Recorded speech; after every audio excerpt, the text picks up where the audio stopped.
আসসালামু আলাইকুম। আশা করি সকলেই ভালো আছেন। আলহামদুলিল্লাহ আমি অনেক ভালো আছি। আমি আজকে আইছি মেনত ঘাস কাটার উদ্দেশ্যে। ঘাস কাটা বলতে যেরকম ঘাস কাটবো, পাশাপাশি যে গোড়া থাকবে সেই গোড়াগুলো লাগানোর চেষ্টা করব। কারণ আমার একটা জমি আছে, সেই জমিতে তেমন একটা ফসল হয় না, যার কারণে কাঠা ২ এক আমি এই ঘাস লাগানোর চেষ্টা করব। কারণ খ্যার কিনে খাওয়াইতে খাওয়াইতে তেমন একটা কোলায় না, যার কারণে আপনাদের এর আগের ভিডিওতে আমি বলছিলাম যে ঘাস লাগাইলে খ্যারের সংখ্যা কম লাগে, গরু পালন করে লাভবান হওয়া যাবে। তাই আমি পরামর্শ দেব যে আপনারা অল্প কিছু হলেও ঘাস লাগাবেন।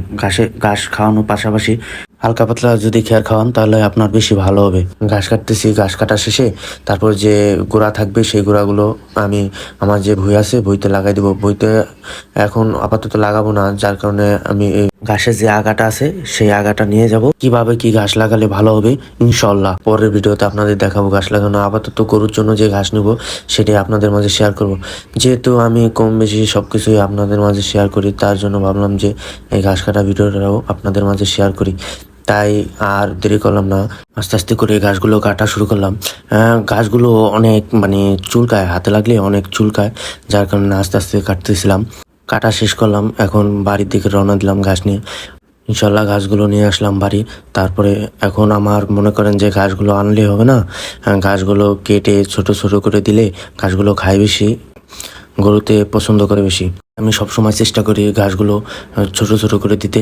এবং যে ডাটা আছে, যে ঘাসের যে ডাটাগুলো অনেক শক্ত থাকে, যার কারণে গরুতে খাইতেছে না। তাই আমি ডাটাগুলো আলাদা রেখে পাতাগুলো ছোট ছোট করে দিই, ইনশাল্লাহ সব খেয়ে ফেলে।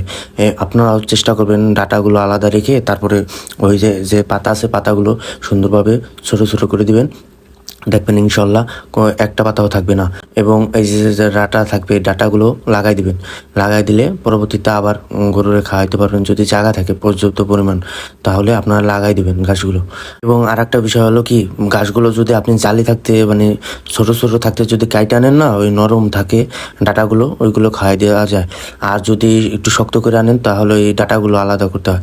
আমি যেহেতু মনে করেন যে পানি ছিল, লাগাইতে পারবো না ঘাস, বইতে আমার জমিতে পানি ছিল, যার কারণে আমি ঘাসগুলো কাটিনি।